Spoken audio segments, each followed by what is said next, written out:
Hello, my name is David, and my research is on the electro-dewatering of mature fine tailings from oil sands. But what are tailings?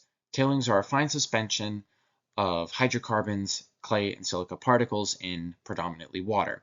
And we have around 1.5 billion meters cubed of tailings inventory from the oil and gas industry in Alberta. This is around the same as 1 year's worth of the water flow in the Bow River.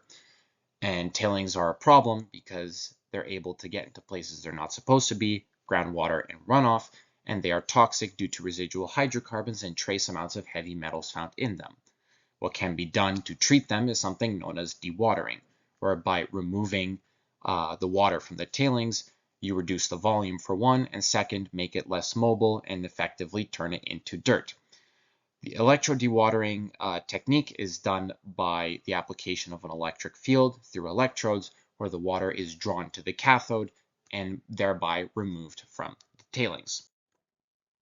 Now, the objective of this research is one, to develop a in situ method for electro-dewatering, meaning that you don't need to transport the tailings from the pond to a facility to treat it, and to make that electro-dewatering process more efficient. You can see we were testing electrode configurations and kinetics to see where the middle ground is. Here are some constants that were stable throughout all of the experiments. Volume of tailings, power source, location done, things like that.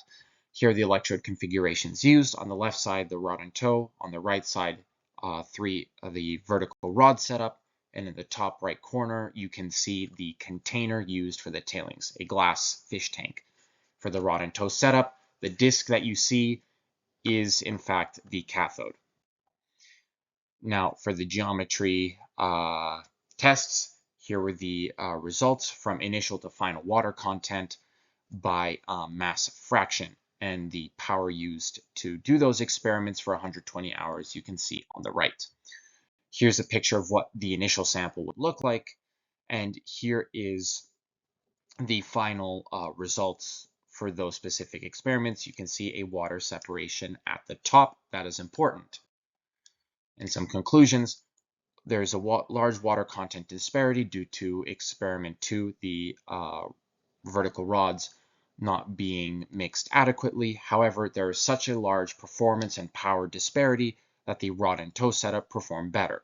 And the reason why is because water, being the lightest element in tailings, wants to go to the surface. If you place the cathode, the electrode that it's attracted to, at the surface, that will accelerate the process. The power units you saw before were kilowatt hours per dry ton. Here are the results for the kinetics test. You can see the trend lines for 10, 20, and 30 volts over the 15, 24, 48, and 120 hour experiments.